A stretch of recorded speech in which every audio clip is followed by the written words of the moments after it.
त्या बडे मुद्देच्या चर्चेच्या मुद्द्याकडे मंडळी, हा महाराष्ट्र मराठी माणसांचा आहे आणि तो मिळवण्यासाठी या मराठी माणसांनी 107 हुतात्म्यांनी आपलं बलिदान दिलं। मुंबईत मराठी माणसाची आहे, पण या मुंबईत अनेकांच्या पोटाला भाकरी याच मुंबईने दिली। अनेकांना पैसा दिला, मान सन्मान सगळं काही दिलं। ही मुंबई मोठ्या मनाची आहे आणि इथला मराठी माणूस त्याहून मोठ्या मनाचा, त्यामुळे सगळ्यांना मराठी माणसाने इथं स्वीकारलं। म्हणून आपली मुंबई बहुभाषिकांना सुद्धा आपली वाटते। पण गुरुवारी कल्याणमध्ये घडलेल्या घटनेनं मराठीचा मुद्दा पुन्हा ऐरणीवर आलाय। परप्रांतीय व्यक्तींनी मराठी कुटुंबाला केलेल्या मारहाणीनं अनेक सवाल निर्माण झाले। ही घटना एकटी दुकटी नाहीये। गेल्या काही दिवसात मराठीच्या गळचेपीच्या कितीतरी घटना घडल्या।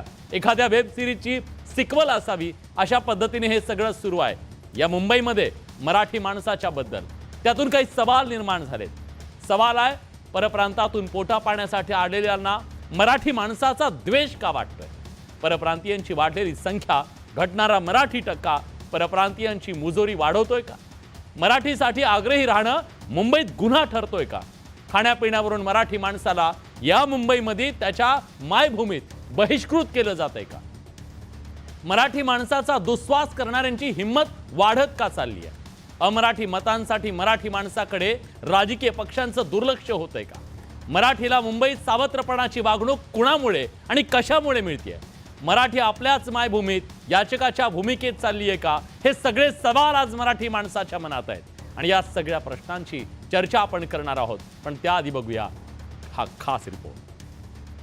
मराठी माणसाला मारहाण केली, तो माणूस आज हॉस्पिटलमध्ये सिरियस आहे। या महाराष्ट्रामध्ये जर ही परिस्थिती मराठी माणसावर असेल तर महाराष्ट्रातील मराठी माणूस हे सहन करणार नाही। फक्त एवढंच सांगतो की हा वाद, हे जाती जातीमध्ये, धर्माधर्मामध्ये वाद, हा अखेरीस कुठल्या लेवलला जाईल हे सांगता येत नाही।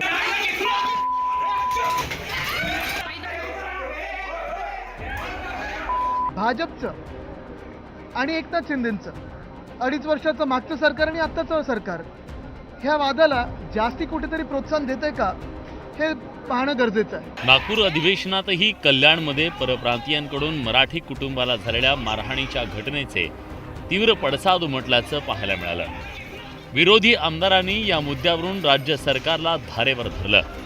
कल्याणमध्ये अखिलेश शुक्ला या सरकारी अधिकाऱ्यानं गुंडांच्या मदतीनं मराठी कुटुंबावर सशस्त्र हल्ला केला। अभिजित देशमुख यांना अमानुष मारहाण करण्यात आली। त्यांचा मराठी द्वेष उफाळून आला होता।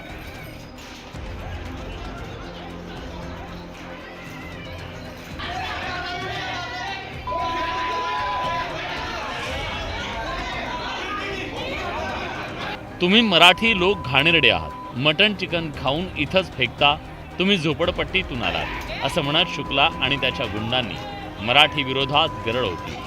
परराज्यातून महाराष्ट्रात चरितार्थासाठी आलेले परप्रांतीय स्थानिक मराठी माणसांचा किती द्वेष करतात हे या घटनेतून पुन्हा एकदा सिद्ध झालंय। त्यामुळे विरोधकांनी हा जळजळीत मुद्दा विधानसभेत उपस्थित केला। शुक्ला कोण आहेत ते शोधा। ते असं म्हणतात की मी मंत्रालयात कामाला आहे, तुझ्यासारखी 56 मराठी माणसं माझ्यासमोर झाडू मारतात। अध्यक्ष महोदय, हा मराठी माणसाचा अपमान आहे। कोण आहे शुक्ला? आणि लाल दिव्याचे गाडीवरती लाल दिवा लावून फिरतात, कधी येतात कधीही जातात आणि मराठी माणसाची गळचेपी या महाराष्ट्रात होते। अध्यक्ष महोदय, हे कोण आहेत? हे तोती आहेत का? त्या मराठी माणसाला मारहाण केली, तो माणूस आज हॉस्पिटलमध्ये सिरियस आहे। या महाराष्ट्रामध्ये जर ही परिस्थिती मराठी माणसावर असेल तर महाराष्ट्रातील मराठी माणूस हे सहन करणार नाही। उघडपणाने मराठी माणसावर अन्याय होतोय, काय कोणाला काय पडलेली नाही आहे। फक्त एवढंच सांगतो की हा वाद, हे जाती जातीमध्ये, धर्माधर्मामध्ये वाद, हा अखेरीस कुठल्या लेवलला जाईल हे सांगता येत नाही। तेव्हा वाद आणि विषमता ही कुठल्याही प्रकारची असो, ती शेवटी आपल्या घरात येते हे लक्षात ठेवा। कल्याणच्या घटनेमुळे उद्धव ठाकरेंच्या शिवसेनेला टीका करण्याची आयती संधी मिळाली। आमदार आदित्य ठाकरेंनी या मुद्द्यावरून सरकारला घेरण्याचा प्रयत्न केला। कालची जी घटना आहे कल्याणमधली, ही फक्त दुर्दैवी नाही तर संतापजनक आहे। हे सगळे जे वाद निर्माण झालेले आहेत समाजात असतील, जातींमध्ये असतील किंवा हे मराठी अमराठी वाद, खास करून गेल्या 2 वर्षात भाजपचं आणि एकनाथ शिंदेंचं 2.5 वर्षाचं मागचं सरकार आणि आत्ताचं सरकार ह्या वादाला जास्ती कुठेतरी प्रोत्साहन देतंय का हे पाहणं गरजेचं आहे. ठीक आहे, राज्य कोणाचंही असो, पण हा महाराष्ट्र, आमची मुंबई, आमचं नागपूर, आमचं पुणे असेल, प्रत्येक जिल्हा हा मराठी माणसाचाच आहे. कल्याणमधील मराठी कुटुंबावरच्या अन्यायाची पहिली घटना नाही. याच महिन्यात मुंबईत एका मराठी महिलेला दुकानदारानं मारवाडी भाषेतून बोलण्याची सक्ती केली. भाजपचं सरकार आल्यामुळे मारवाडीत बोला असं म्हणणाऱ्या दुकानदाराला मनसेच्या कार्यकर्त्यांनी धडा शिकवला होता. मागील वर्षी सप्टेंबर महिन्यात मुंबईतल्या मुलुंडमध्ये तृप्ती देवरुखकर या मराठी महिलेला घर नाकारण्यात आलं. मराठी माणसांवरच्या अन्यायाची मालिका थांबत नसल्यानं राज ठाकरेंनी सोशल मीडियावर खडे बोल सुनावले. राज्य सरकारनंही तत्परतेनं दखल घेत अखिलेश शुक्ला यांना निलंबित केलं. सरकार कोणाचीही मुजोरी खपवून घेणार नाही असा इशारा देण्यात आला. कोणाच्याही मनामध्ये शंका असण्याचं कारण नाही.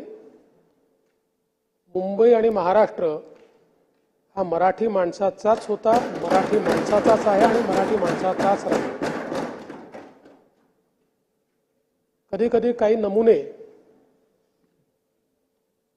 चुकीचं वक्तव्य करतात, माज आणल्यासारखं करतात. अशा माजोरड्यांचा माज उतरवल्याशिवाय आम्ही राहणार नाही. तो अधिकारी किती मोठ्या बापाचा असला तरी त्याची हायगाई केली जाणार नाही, त्याच्यावर कारवाई केली जाईल. आणि ह्या कारवाईच्या माध्यमातून महाराष्ट्रातल्या प्रत्येक मराठी माणसाचा मान सन्मान या राज्यामध्ये हा निश्चितपणे ठेवला जाईल. अशाच पद्धतीनं प्रशासन वागेल. मराठी कुटुंबांना गुंडांसह बेदम मारहाण करणाऱ्या अखिलेश गुप्तानं कांगावा करण्याचा कहर केला. परप्रांतीय हा मुद्दा नाहक मोठा केल्याचा आरोप अखिलेश शुक्लाने केला. ह्या लोकांनी हा विषय एवढा गाजला की हा परप्रांतीय आहेत, हे आहेत. त्यांनी माझ्या बायकोची शिवीगाळ करताना त्यांनी हे पण सांगितलं की तुम्ही भैया लोक तिथून आले, इथून घाण करतायत.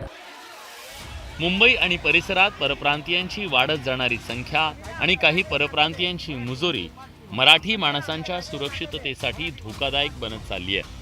परिणामी अशा मुजोरांना कायद्यानं वटणीवर आणण्याची गरज आहे. नाहीतर मराठी माणसांनीही तशीच प्रतिक्रिया दिल्यास गंभीर स्थिती निर्माण होऊ शकते. Bureau report, news 18 Lokmat. मंडळी, मराठी द्वेषाची ही काही एकमेव घटना घडली असं नाहीये. जरा काही पानं उलटा, काही वर्तमानपत्र मागची काढत गेला तर तुम्हाला गेल्या वर्षभरामध्ये अशा कितीतरी घटनांची जंत्री पाहायला मिळेल. एकदा आपण नजर टाकूया का आज हा मुद्दा इथं घेणं महत्वाचं आहे. एखादी घटना घडली म्हणून त्याचं काही आकांतांडव केलं जातं असं नाहीये. हे वारंवार घडतंय. वाचा, बघा आणि बघा, विचार करा. पहिली घटना, मला मराठी बोलता येत नाही म्हणून हिंदीत बोला. एका रेल्वे कर्मचाऱ्याची मुजोरी समोर आली आणि त्यानं माफी मागायला सुद्धा नकार दिला. इथं बोलायचंय तर मग हिंदीत बोला. अरे वा, बघा. दुसरा घटना, घाटकोपरमध्ये गुजराती बहुल इमारतीमध्ये मराठी माणसाला प्रवेश नाही अशी भूमिका निवडणुकीच्या काळात घेण्यात आलेली होती. त्यावरून वाद सुद्धा पेटलेला होता. आपल्याला तो वाद आठवत असेल. तिसरी घटना, घाटकोपरमध्ये एका उद्यानाच्या बाहेर मारो घाटकोपरच्या पाट्या लावण्यात आलेल्या होत्या. मराठी माणसांनी, तिथं शिवसैनिकांनी त्याच्याबद्दलचा आक्षेप घेतला होता. त्याची तोडफोड केलेली होती. तुम्हाला ती घटना आठवत असेल. मुलुंडमधल्या एका सोसायटीत तृप्ती देवरुखकर या महिलेला ऑफिससाठी जागा नाकारण्यात आली. का? तर ती मराठी आहे. हे घडलेलं होतं. ती घटना गाजलेली होती.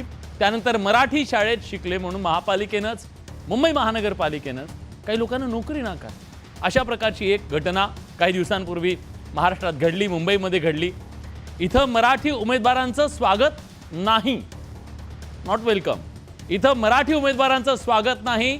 लिंक्डइन साईटवर HR गिरगावात जाहिरात दिल्यानं वाद निर्माण झाला होता. तो सुद्धा तुम्हाला आठवत असेल. आपली मेमरी कमी असते, पटकन आपण विसरून जातो. कल्याणमध्ये शुक्ला कुटुंबाकडून मराठीला शिव्या देत मराठी कुटुंबाला बेदम मारहाण करण्यात आल्याची घटना काल घडली. हे सातत्यानं घडत आहे. या सगळ्या घटना आहेत, पण या सगळ्या घटनांनी काही सवाल निर्माण केलेत, ज्याची आज आपल्याला बडे मुद्देमध्ये चर्चा करायची आहे. हे सवाल कुठले आहेत? हे मूलभूत सवाल आहे ज्याची आपल्याला आज चर्चा करावी लागेल. मायभूमीमध्ये मराठीची गळचेपी सुरू झाली आहे का? या मराठीमध्ये मराठी माणूस परप्रांतीय वाटू लागलाय का? सवाल हा सुद्धा आहे. मराठीसाठी आग्रह धरणं या मुंबईमध्ये, या महाराष्ट्रात गुन्हा ठरतोय का? आपल्याला चर्चा करायची आहे. परप्रांतीय मराठी माणसाचा द्वेष इथं करू लागलेत का? त्यांना या इथल्या मराठी माणसांना जो ज्याने भाकरी दिली तोच शत्रू वाटायला लागलाय का? टक्का घटल्यानं परप्रांतीयांची मुजोरी वाढतीये का? मराठी टक्का घटला, इतरांचा वाढला म्हणून हे सुरू आहे का? आणि इथून तर हद्दपार होतोय मराठी माणूस मुंबईतून. तो गेला तिकडे पार 60-70 किलोमीटरवरती. खाण्यापिण्यावरून मराठी माणसाची कोंडी केली जाते का? त्याला त्या सोसायट्यांमधून बहिष्कृत केलं जातंय का? सवाल आहे. या सगळ्या प्रश्नांची उत्तर आपल्याला शोधायची आहेत. आणि राजकीय पक्षांचं मराठी माणसांकडे दुर्लक्ष होतंय का? कारण परप्रांतीय मतं आपल्या हातून निसटून जातील आणि आपले उमेदवार मग निवडून कसे येतील या विवंचनेत राजकीय पक्ष सुद्धा आहेत का? सवाल हा सुद्धा आज चर्चेला आणायचा आहे.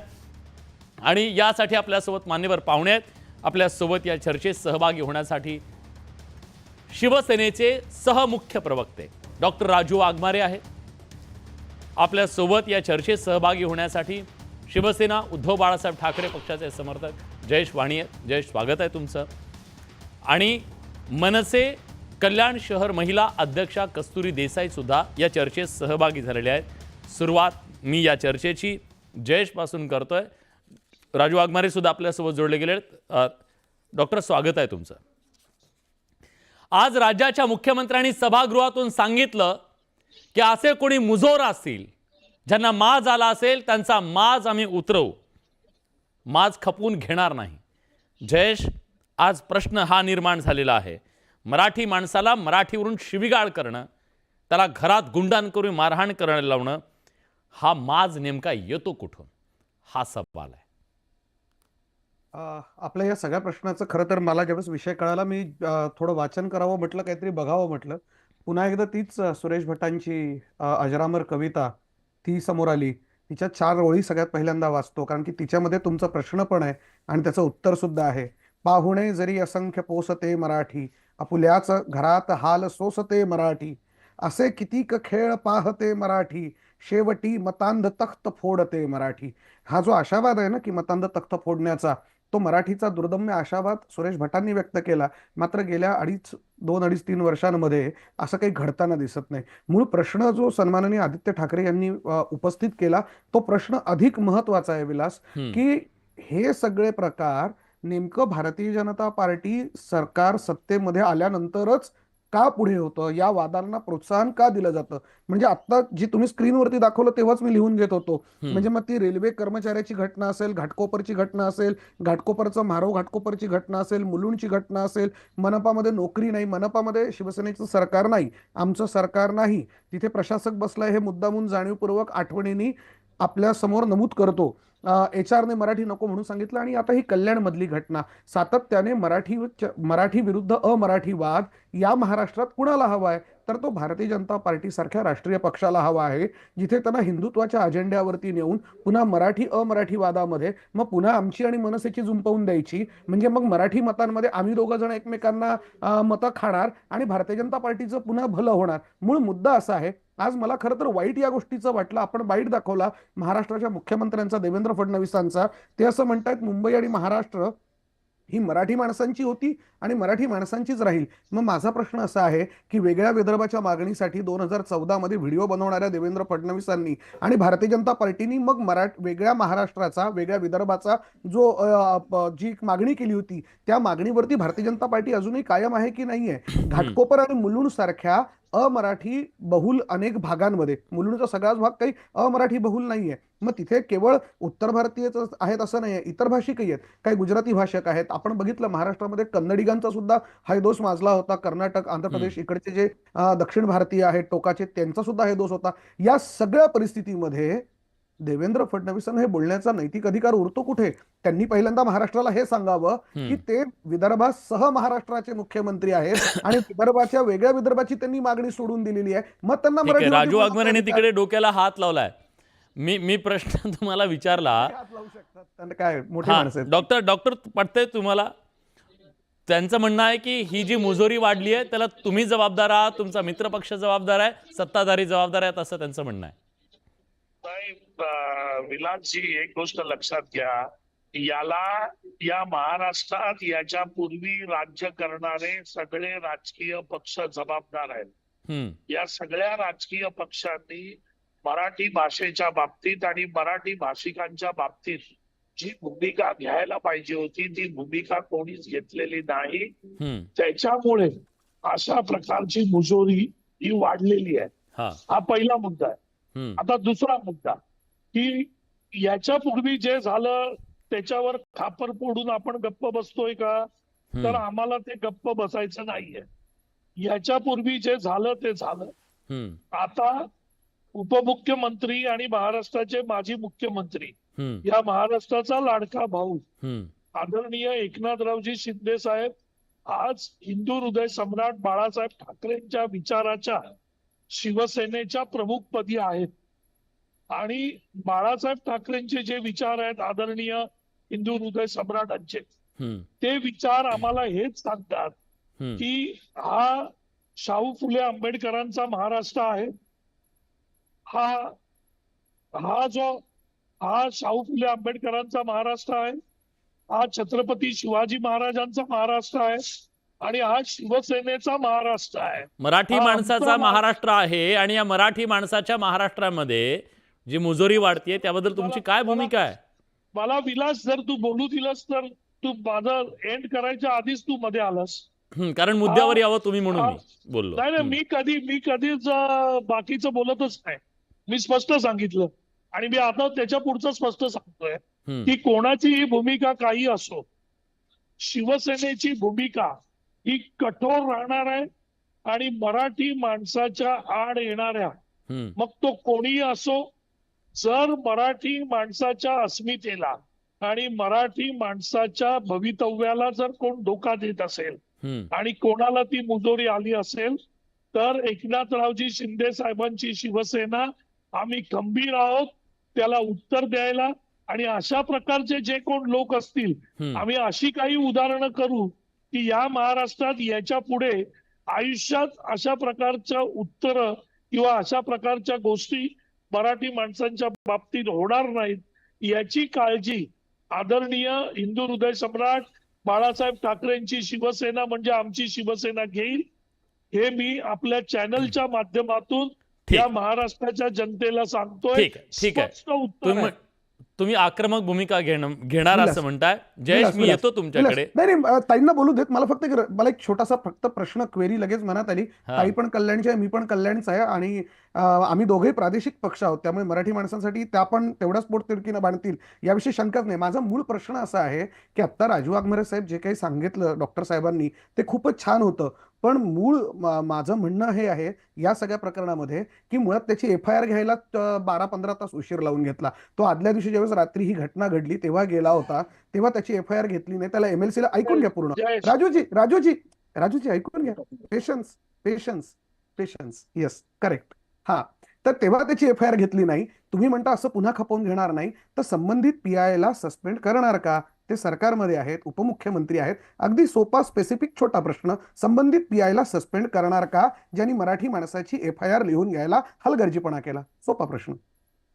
एक लक्षात घ्या की या बाबतीत ज्यांनी हलगर्जीपणा केलाय त्याची चौकशी करू. ज्यांनी काय PI जबाबदार असतो सर ना. जरा 2 मिनिटं जयेश. ज्यांनी कोणी हलगर्जीपणा केला असेल तर त्याला शिक्षा करायला आम्ही तयार आहोत ना. आम्ही याच्या पुढे उदाहरण घालून देऊ असं आमचे नेते आदरणीय एकनाथरावजी शिंदे साहेबांनी सांगितलंय की कोणत्याही परिस्थितीत मराठी माणसाच्या हिताच्या आड येणाऱ्या कोणाचीही गय केली जाणार नाही. कारण ही शिवसेना आनंद दिघे साहेबांची आहे. ही शिवसेना हिंदू हृदय. ठीक आहे, मला दोघांनाही विचारायचंय. पुढच्या वेळेस 8-10 दिवसांनी 15 दिवसांनी महिन्याभराने पुन्हा एकदा राजू वाघमारे. ठीक आहे, मी दोघांनाही प्रश्न विचारतो, पण मला या चर्चेमध्ये कस्तुरीजी बोला. विषय पक्षाचा नाहीये, कुठला राजकीय विषय नाहीये. हा विषय आहे मराठी माणसाचा. आज जे घडलं 2 दिवसाआधी कल्याण शहरामध्ये, हे खूप दुर्दैवी गोष्ट आहे की कल्याण सारख्या ऐतिहासिक या शहरामध्ये आज ही गोष्ट मराठी माणसावरती आज घडते. ते पण त्याच्यामध्ये पोलीस प्रशासन ज्या दिवशी हे रात्री घडलं 8:45च्या दरम्यान, पोलीस प्रशासन जो आरोपी आहे त्यांना साहेब करून तुम्ही या बसा, साहेब तुम्ही चिडू नका, आम्ही ह्यांना बघू, आणि ज्यांच्यावरती मारहाण झालं त्यांना डायरेक्टली बोलतात की हे आज तुमची चुकीमुळे आज हे सगळं झालंय. हे पोलीस प्रशासनला हा कुठला म्हणजे बोलू शकतो की त्यांना कुठला सपोर्ट आहे पोलीस प्रशासनला, की हा कुठला मोठा बापाचा हा माणूस आहे की हा डायरेक्ट बोलतोय की मी अर्ध्या तासात सीएमच्या ऑफिस मधनं फोन येईल. म्हणजे हे परप्रांतीय लोकांना हे ताकद कुठून आली आहे, हे कोणाचा सपोर्ट आहे त्यांना. आज मराठी लोकांवरती आज हा दिवस आज बघायला हाच काळा दिवस आहे आपल्यासाठी, हा अख्ख्या शहरासाठी नाही, हा महाराष्ट्रासाठी काळा दिवस आहे. आणि आज हे थांबलं नाही, ही सुरुवात आहे. आज ही गोष्ट थांबली नाही तर हे उद्या वाढत जाणार आहे. आणि मी परत सांगते, इथे मी कुठल्याच पक्षाला मी टार्गेट करत नाहीये का मी कुठला झेंडा घेऊन फिरत नाहीये, पण फक्त मराठी माणसासाठी आज आम्ही बोलत आहे. आणि राज साहेबांचा नेहमी आजपर्यंत एकच विषय होता, मराठी माणसांसाठी लढणं आणि हिंदुत्वासाठी. पण आज जे साहेब बोलत आले, आज आपल्याला प्रत्यक्ष दिसतंय आज काय मराठी माणसावरती वेळ आलेली आहे. ठीक आहे, खूप महत्वाचा मुद्दा हे केला, पण मला आज दोन शिवसेना आहेत इथं. ठीक आहे, तुम्ही आज छाती ठोकपणे सांगितलं, अभिमान आहे त्या गोष्टीचा निश्चितपणे तुमच्या कार्यकर्त्यांना की तुम्ही मराठीची बाजू मांडणार असं म्हणताय. पण गेल्या दशकभरात किंवा त्याच्यापेक्षा जास्त काळ झाला तुम्ही मराठीचा मुद्दा सोडून, म्हणजे अधिकृतरित्या सोडलेलं नाही पण बाकी वळलात तुम्ही इतर मुद्द्यांकडे. जोपर्यंत शिवसेना या महाराष्ट्रामध्ये मुंबईमध्ये मराठीच्या मुद्द्यावर आक्रमक होती तोपर्यंत अशा प्रकारची मुजोरी करण्याची हिंमत कुणाची झालेली नाहीये. जयेश, हे मान्य कराल का राजकीय पक्षांनी एक प्रकारे मराठीच्या मुद्द्याकडे दुर्लक्ष केलं म्हणून सुद्धा यांची ही मुजोरी अशी वाढलेली आहे? जयेश, आधी तुम्ही, नंतर शिवसेना. राजू, आम्ही पण शिवसेनाच आहे. हो, ते शिवसेना उद्धव आधी ती बाळासाहेब शिवसेना, ठाकरे. आधी नंतर ही शिवसेना. Yes, आधी आम्ही शिवसेना, करेक्ट. हा, तर मुद्दा असाच आहे पुन्हा विलासजी, की राजकीय पक्षांनी मराठीचा मुद्दा सोडला म्हणण्यापेक्षा राजकीय पक्षांसाठी तो मुद्दा थोडासा मागे पडला असं म्हणता येईल. मात्र अडचणीचा शिवसेनेचा- ठरतोय, नाही, अडचणीचा का ठरेल? ठरतोय. अडचणीचा का ठरेल? म्हणजे आपण अडचणीचा जर जर आता ठरला असेल- मराठी केलं तर अमराठी मत आपल्या बाजूला राहणार नाही. अडचणीचा जर ठरणार असता तर मुलुंडमध्ये ज्यावेळेस देवरुखकर ताईंना वागणूक मिळाली, त्यांना नाकारलं गेलं तिथे ऑफिस, त्यावेळेस काही शिवसेना आम्ही गेलो नव्हतो असं झालं नव्हतं, आम्ही पण तिथे गेलो होतो. त्यानंतर तुम्ही बघितलं असेल की मनपाच्या नोकरीच्या बाबतीमध्ये सुद्धा आमच्याकडनं रिप्रेझेंटेशन, अगदी आज म्हणजे मनसे, म्हणजे हे सांगतोय मी मुद्दामून कारण की मनसेच्या ताई कस्तुरीताई इथे बसलेत, तर मनसेचं एक रिप्रेझेंटेशन आणि आमचं रिप्रेझेंटेशन सोडलं आमच्या पक्षाचं, तर कोणाचं रिप्रेझेंटेशन पोलीस स्टेशनमध्ये गेलं होतं तुम्हीच मला सांगा. आमचे संपर्क प्रमुख या कल्याण भिवंडी लोकसभेचे आणि उपनेते विजय साळवी, ही दोघं माणसं जाऊन रिप्रेझेंटेशन देऊन आलेत की त्यांच्यावरती कारवाई झाली पाहिजे. जो तुमचा धाक होता ना या सगळ्यांवरती, तो धाक कुठे आहे आता? नाही, म्हणजे आता तुमचं काय म्हणणं आहे, पोलीस स्टेशन मध्ये ज्याला पकडून ठेवलेलं आहे आम्ही पोलीस स्टेशन मध्ये घुसून मारामारी करायची नाही, का? पोलीस ते नाही, तुम्ही provoke सातत्यानं करताय का अशा लोकांना? घटना घडतायत, अशा घटना घडता कामा नाहीत. मग या घडल्यानंतर- मुंबईमध्ये मराठीच्या बद्दल अन्याय अत्याचार करणार नाही. विलासजी, घडल्यानंतरच रिॲक्ट करणार ना. ऍझम्पशन आणि प्रिझम्पशन वरती असं काहीतरी घडू शकतं म्हणून काय लोकांना घरात घुसून मारायचं का? घरात घुसून मारण्याच्या माननीय बद्दलचं राजसाहेब ठाकरेंनी आजपर्यंत मराठी माणसाचा मुद्दा कधीच सोडला नाही. इतर पक्षीय लोकांनी सोडला असेल, पण मनसेने कधीच, महाराष्ट्र नवनिर्माण सेने या पक्षाने कधीच मराठी मुद्दा ह्याच्यावरती कधी वरगळला नाही हा विषय. नाही, कस्तुरीताई बरोबर आहे तुमचं. तुम्ही लोकसभा आणि विधानसभांना हिंदू असता आणि महापालिका निवडणुकांच्या वेळेस मराठीचा मुद्दा घेतात, मला मान्य आहे तुमचं म्हणणं. नाही, तुम्ही चुकताय. तुम्ही हे बोलू नका की आम्ही फक्त हो, इलेक्शनच्या वेळी मराठी मुद्दा घेतो. आमचं नाही, नेहमी इलेक्शनच्या वेळेस नाही, मी म्हटलं ना मुद्द्यावरती लोकसभा. आम्ही बोलतो. अहो, तुम्ही लोकसभा विधानसभेला हिंदुत्वाचा मुद्दा घेता, महापालिकेला मग तुम्ही मराठीचा मुद्दा घेता आम्ही असं घेतो म्हटलं. ना, आम्ही घेतो साहेब, आम्ही घेतो, पण आम्ही मराठी माणसांचा मुद्दा कधीच सोडणार नाही.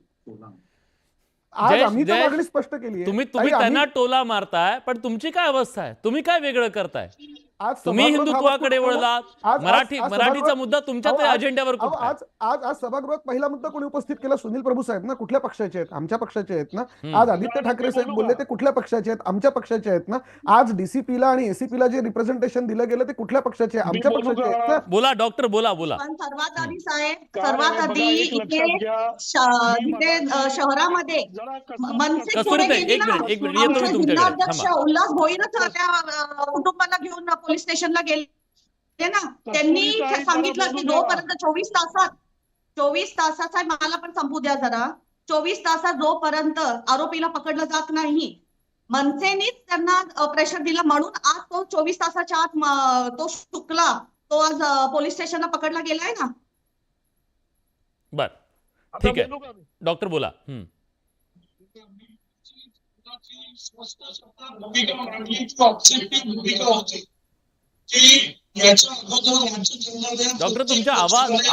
डॉक्टर तुमचा आवाज व्यवस्थित येत नाहीये, जरा तो व्यवस्थित करा प्लीज. याच्या अगोदर या राज्यात काम करणाऱ्या प्रत्येक पक्षाने ज्या पद्धतीने भूमिका घ्यायला पाहिजे होती ती भूमिका घेतली नसल्यामुळे आजची परिस्थिती ओढवलेली आहे. त्याच्यामुळे ती भूमिका, एक जण म्हणतोय की आम्ही सोडतोय, दुसरे म्हणतायत की आम्ही त्याच्या बरोबर आहोत.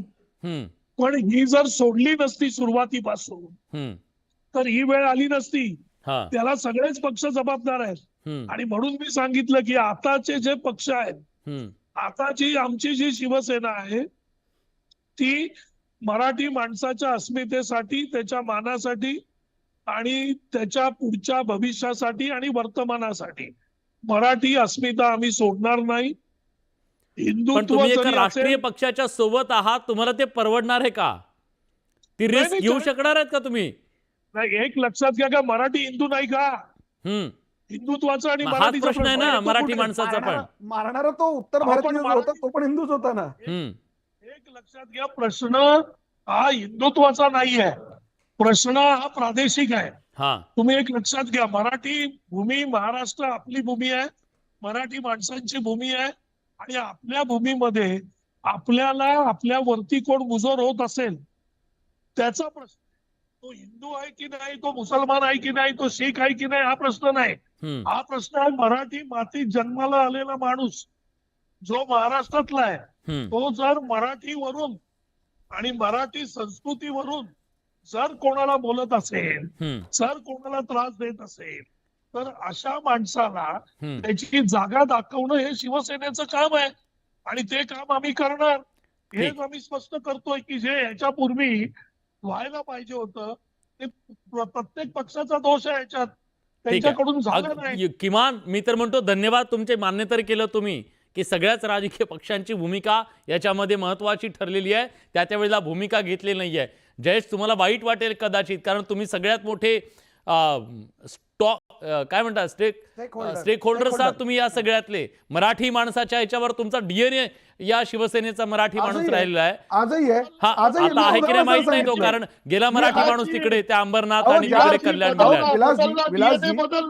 डॉक्टर साहेब डीएनए बदललेला आहे. जयेश मराठी माणूस कल्याण मध्ये सुद्धा मार खातोय. आता त्यांना बोलून घेऊ द्या. आता मी बोलतो त्यांना वाईट नको वाटायला, फक्त एवढीच विनंती आहे. तुम्ही बोलून घ्या राजू डॉक्टर. डॉक्टर साहेब तुम्ही बोला, मी तुम्हाला उत्तर देईल, फक्त मग वाईट नका वाटून घेऊ देऊ. चला बोला. मला कधीच वाईट वाटत नाही, मी मुद्द्यावर बोलतो. आता डीएनए कधीच बदलला. मराठी माणसाकडून उबाटा मुंबईकरांवर गेली, तिकडून बाकीच्या गोष्टींवर गेली. गुजरात्यांचे अत्याचार होत असताना उबाटा बघत होती. या सगळ्या गोष्टी उबाटाने केल्या. आणि मुंबईतून मराठी माणूस हा जर बाहेर जाण्याचं मूळ कारण असेल तर त्याला उबाटा कारणीभूत आहे.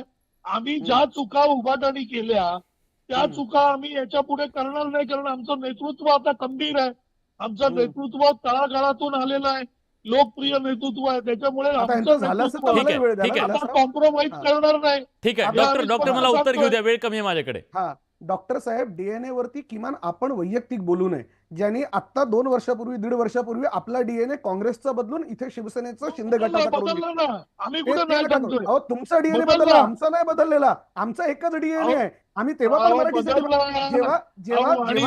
जयेश वैयक्तिक नको, जयेश वैयक्तिक नको. एक मुद्दा नाही बोलत आहे मी, वैयक्तिक नाही बोलत आहे. तुम्ही मराठीसाठी खरंच भूमिका बदलल्यात ना. अहो वैयक्तिक काय याच्यात? एका प्रवक्त्याची भूमिका एका वर्षात 3दा बदलते, यात वैयक्तिक जयेश ऐका ना, व्यक्तिगत नाही, आपण पक्षाच्या भूमिकांबद्दल बोलतोय. एक मुद्दा सांगा, खूप चांगले खरंच तुम्ही नाही, शिवसेनेवर सातत्याने आरोप केला जातोय, शिवसेनेवर आरोप केला जातोय की या मुंबईमधून मराठी माणूस हद्दपार झाला. कल्याण डोंबिवलीच्या पलीकडे अंबरनाथ बदलापूरच्या पलीकडे गेला मराठी माणूस. अहो मी तुमची जबाबदारी नाहीये का काही? अहो कशी जबाबदारी असेल आमची? मग कुणाची मुंबईमध्ये जबाबदारी मराठी- आहे? अहो मुंबईमध्ये मराठी माणूस टिकला ना, तो 3 आमच्यामुळे दशकं तुम्हाला टिकला. सत्ता दिली मुंबई तो आमच्यामुळे महानगरपालिकेची. टिकला. मला सांगा, ऐका मला एक गोष्ट, हा मग म्हणूनच मराठी माणूस टिकला ना. मला सांगा, आता तुम्ही मला आता एका सोप्या प्रश्नाचं उत्तर द्या. गिरणीमध्ये काम करणारे गिरणी कामगार हे काही मराठी नव्हते? त्यांना घरं मुंबईतच मिळाली पाहिजे म्हणून आंदोलन करणारा कुठला राजू वाघमारे साहेबांचा कुठला पक्ष होता मला सांगा? तेव्हा आम्ही होतो ना, आम्ही होतो ना. एक्झॅक्टली, अहो तेच सांगतोय. एक्झॅक्टली एक्झॅक्टली हेच बोलतोय मी. अहो, मी हेच बोलत होतो. अहो, राजू वाघमारे साहेब, राजू वाघमारे साहेब, राजू वाघमारे साहेब खोटं बोलू नका. राजू वाघमारे साहेब खोटं बोलू नका. दत्ता इसवलकरांबरोबर मी फिरलेलो आहे. जयश्री खानबरोबर मी फिरलेलो आहे. आपण हे नका सांगू. आपण नाही नाही, तुम्ही दोघेही मराठीचे कैवारी आहात. आज आपापसात भांडताय, पण मराठी माणसासाठी जर इतकं भांडलो असतो ना आपण सगळेजण, तर तो देशोधडीला तिकडे लागला नसता. 100 किलोमीटरवर गेला मराठी माणूस. आता मला सांगा, मराठी माणसांना जे मुंबईमध्ये घरं द्यायची होतीत ना, तो जो धोरणात्मक निर्णय होता तो विलासराव देशमुखांनी घेतला की नव्हता घेतला? तेव्हा तर तुम्ही काँग्रेसमध्ये होता. किमान जे होतं ते तर सांगा राजू वाघमारे साहेब. आज काल परवा हायकोर्टाची ऑर्डर आहे. विलासरावांनी केलं, विलासरावांनी केलं. ठीक आहे ठीक आहे, वैयक्तिक नको. जय जय जय जय एक तू महिमा नको, तू महिमा नको. जय जय एक प्रश्न सगळ्यांना विचारतो. सगळ्यांना एक प्रश्न. वैयक्तिक कसं होईल? जय जय काल हायकोर्टाला तुम्ही राहायला ऑर्डर कुठे द्यावी आहात? लागली. जय तुम्ही राहायला कुठे आहात? ऑर्डर द्यावी लागली. जय तुम्ही राहायला कुठे आहात? मी राहायला 2004 पासून टिटवाळ्यात आहे. टिटवाळ्यात आहेत आणि आता तिथेच आहे. डॉक्टर तुम्ही कुठे आहेत? दादर. एक ताई तुम्ही कुठे राहता? ताई कल्याणमध्ये राहतात. कल्याणमध्ये राहतात. मी नवी मुंबई खारघरला राहतो. मराठी माणूस आज राहू शकतो का मुंबईमध्ये? आज राहू शकतो. काय राजू परिस्थिती वाघमारे आहे? सर राहत आहेत की? राजू वाघमारे सर राहत नाहीयेत का? सुंदर घर आहे राजू वाघमारे सरांचं. असं काय करताय? आणि कष्टाने मेहनतीने केलेलं घर आहे. बीजेडी 40ला 180 फुटाचं घर होतं डॉक्टर राजू वाघमारेंचं. करेक्ट. आणि ते त्यानंतर आंदोलन डेव्हलपमेंट करून मध्ये आता रिडेव्हलपमेंट मध्ये करतोय. करेक्ट. त्याचं जय आंदोलन जय पण ऐका ना केलं. ऐका ना, हे वास्तव तर मान्य करावं लागेल ना आपल्याला. मराठी माणूस मुंबईतून हद्दपार होतोय, टक्का घसरतोय मराठी माणसाचा. अहो मी हाच मुद्दा सांगतोय. आता हे बीडीडी चाळींचा रिडेव्हलपमेंटचा मुद्दा, ही योजना कोणी आणली? वंदनीय बाळासाहेब ठाकरेंच्या हयातीमध्ये. ठीक आहे, माझा वेळ संपला. मान्य करायला कोणी तयार नाहीये, पण किमान हे तरी मान्य करूया की या पुढच्या काळात मराठी माणसाला इथं खरं तर सुरेश भट हाल सोसते मराठी म्हणत होते, त्यांनी लिहून ठेवलं. आज तर मार खातोय मराठी असं म्हणण्याची वेळ आलेली आहे. आणि या सगळ्याचा प्रत्येक राजकीय पक्ष विचार करेल. मराठीतून मुंबईमधून मराठी माणूस हद्दपार होतोय का याचाही विचार होईल. आणि हाल नाही सोसणार मराठी माणूस, अन्याय सहन नाही करणार, गळचेपी नाही होणार, ही तरी किमान खात्री सामान्य माणसाला द्यायला हवी सगळ्या राजकीय पक्षांनी, अशी आशा करूया. मराठी माणसाने मराठीसाठी आग्रही राहूया. एक आपण बघूया प्रेक्षक काय म्हणतात. महाराष्ट्रात परप्रांतीयांची मुजोरी वाढली आहे का? प्रेक्षकांचं आजचं मत महत्वाचं आहे. आजवरच्या इतिहासातला बडे मुद्दे जवळपास 100 शो झाले. एवढं एकमत कधीच झालं नाही. 95% प्रेक्षक म्हणतात की आज परप्रांतीयांची मुजोरी वाढलेली आहे. ही मुजोरी संपवणं ही जबाबदारी नेमकी कुणाची? इथल्या व्यवस्थेची आहे. आज मुख्यमंत्र्यांनी सांगितलं माज आम्ही उतरवणार, ते कृतीतून दिसलं तर निश्चितपणे मराठी माणूस इथं मार खाणार नाही, ही आशा अपेक्षा करूया. आज या चर्चेत आपण सगळेजण आहात, त्याबद्दल तुमच्या सगळ्यांचे मनापासून आभार.